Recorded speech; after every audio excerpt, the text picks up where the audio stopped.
Hey everyone, welcome back to the Book Cave with me, Jenny. So today I have my July wrap up, and I actually have mostly audiobooks this month, yet again. And yeah, I'm just gonna go ahead and jump right in. So I finished all 22 volumes of Beastars finally. This has been probably about 3 months that I've been reading it. And I did definitely enjoy it. I liked the way that not all the characters were what you thought they would be based off of what species they are. I do feel like, though, there is some questions left unanswered. Like, I would like to know where exactly do, like, elephants, rhinoceroses, hippopotamuses fit in this world, because I know hippopotamuses at least sometimes eat meat, and not only that, but they're also obviously very large animals. So where do they fit in on this? Like, they don't necessarily have predators, so where do they fit? Like, I'd really like to know that. I do feel like we got to see part of that later on in the series, but not near enough, in my opinion.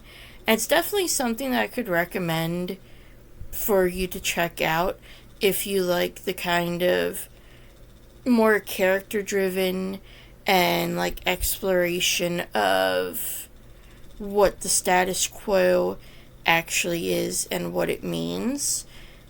And yeah, like I said, I definitely found this interesting, and I definitely found it easy to read, and I loved the different characters. I just wish there had been some more depth to some things. Weaving Sundown in a Scarlet Light is the last book by Joy Harjo that my library has, and this was a collection of poems, and I really like Joy Harjo's poems. They evoke the past a lot. They deal a lot with displacement, mostly of Native Americans, but not just Native Americans. And yeah, I really enjoy her poems, and they have some really beautiful and lyrical passages, and they can be really haunting as well. And you can tell that they definitely come from her heart, and a lot of them are autobiographical as well.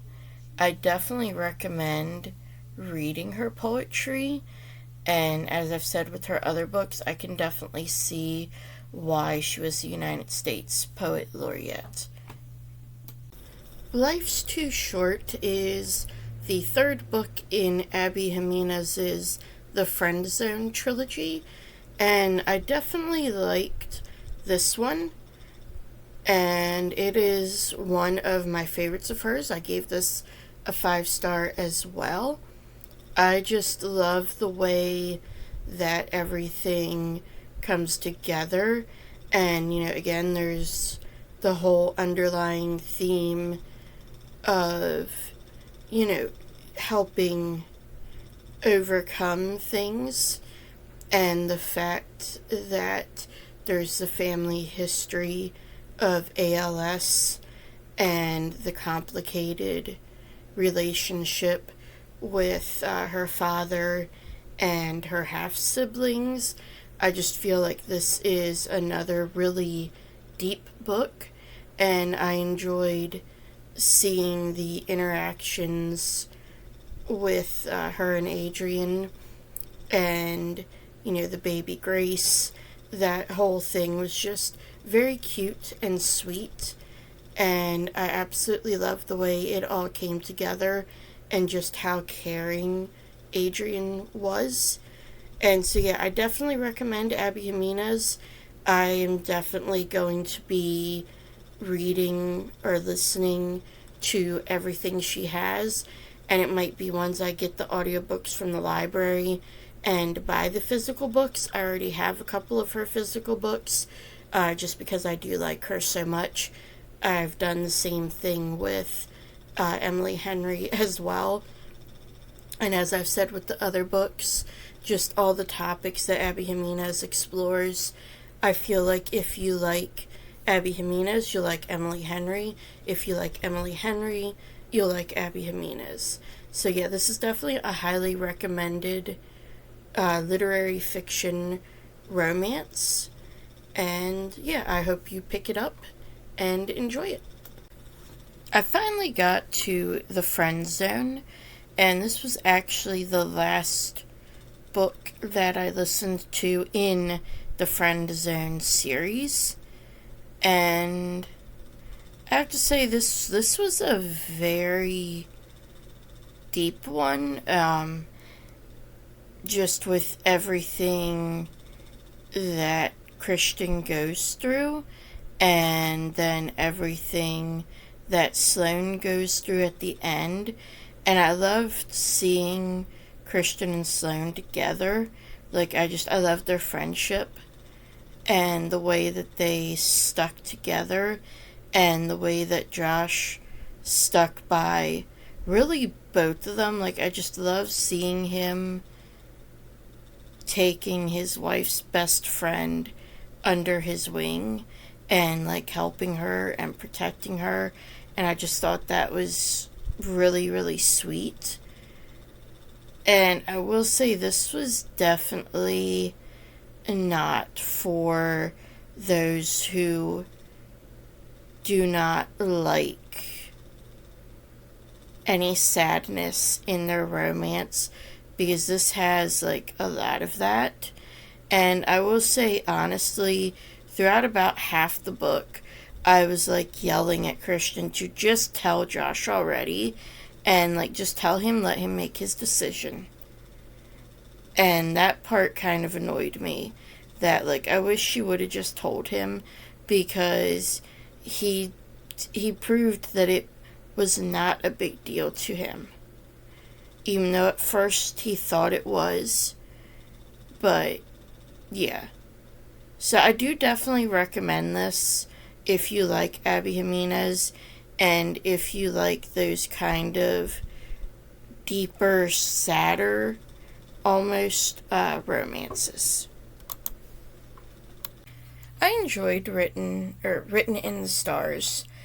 I especially liked the fact that the drama between Elle and Darcy was more each of their personal issues, and that they did sit down and talk everything out pretty quickly, and it wasn't drawn out like some romances could be. And I felt like they were a really cute couple. I especially loved the fact that Darcy was so willing to go and like do research into astrology and such, just because Elle was into it. Like, I thought that was super sweet, and that they just made a really cute couple. And I will be continuing on with this series. The next book is about Elle's brother, Brendan, and then the third book, or I'm sorry, not Elle's brother, Darcy's brother, Brendan, and the third book is about Elle's best friend, Margot. So it'll be fun to see how they work out, and how they kind of pull in astrology, if at all.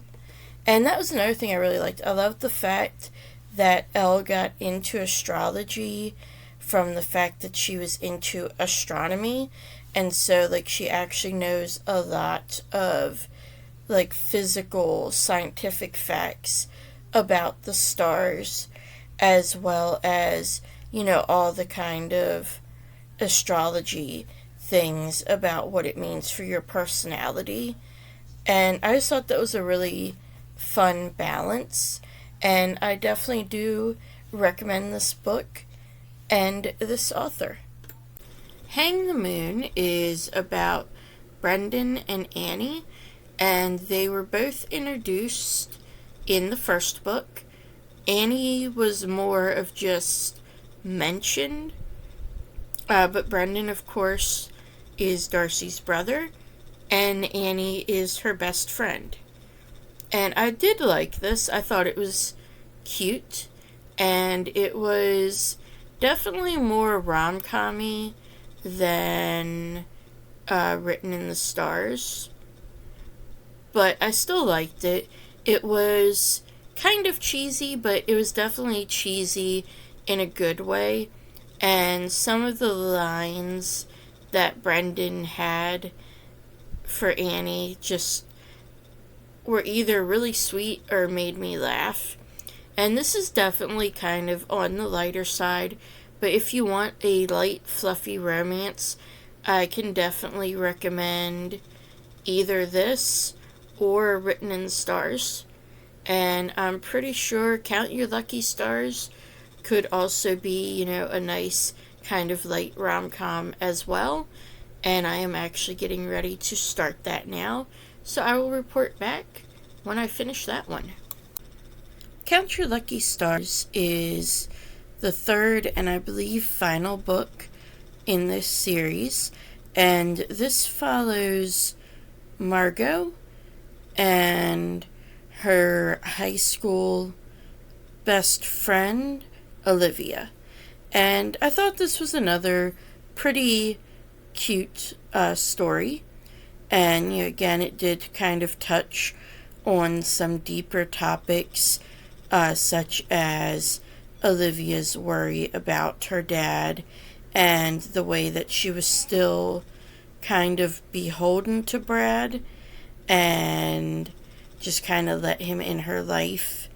But overall, I'd say this was really just kind of a cute little romance story. And like I said with the other books, I definitely recommend this series. And I did feel like this one, the comedy hit a little more, especially with Kat, and especially with the one scene with Kat, Margot, and Olivia. I thought that was pretty funny. So yeah, if you like romance, I would definitely give this a check. I finished off the month with another Alexandria Bellefleur audiobook. This one is Truly Madly Deeply, and this is one of her standalones. And I did enjoy this. I really enjoyed the banter between Truly and Colin. I thought it was pretty fun, and I felt like they had like an actual banter, and it wasn't like it was playful, and they weren't actually trying to score points against each other with what they were saying or anything. And Colin is absolutely gone for Truly, and it's really kind of fun to see that throughout the book, and his personality is just really fun. The one thing I did not like is I felt like Truly acted rather immature. I understand that what's going on with her parents is a big deal, but I feel like her reaction to it was not a reaction that a 27-year-old would have, at least not in front of her parents. She kind of threw a fit, and I just found that to be a bit unrealistic, in all honesty. But other than that, I did enjoy the banter and everything. This was definitely spicier than her other books. They all did have some spice in them, but like I said, they mostly only had one or two scenes. This one had several scenes and had some dirty talk in there with it as well. So it is a little more towards that side of things, definitely compared to her other books. So I would say, just go into it being aware of that. if you're expecting something that has the level of spice that the Written in the Stars trilogy had, you're not going to get that. You're definitely going to get more. But yeah, it is something that I definitely enjoyed. And if you like romances, and you like romances where the main couple you can definitely root for and they have just great chemistry, this book I really, really felt that chemistry. And honestly, the other books that I've read of hers, I felt the chemistry as well, although I do feel like those were a little heavier than this one. I feel like this one had more comedy mixed in than the previous books by her. But yeah, I hope you check this one out as well, and I hope you enjoy it. So that's everything I listened to and read in July. And as always, if you like this video, hit the like button and hit that subscribe button so that you can get notified every time I post a new video. And I'll also have my Discord for the book cave linked down below. And I hope to see you next time back here in the book cave.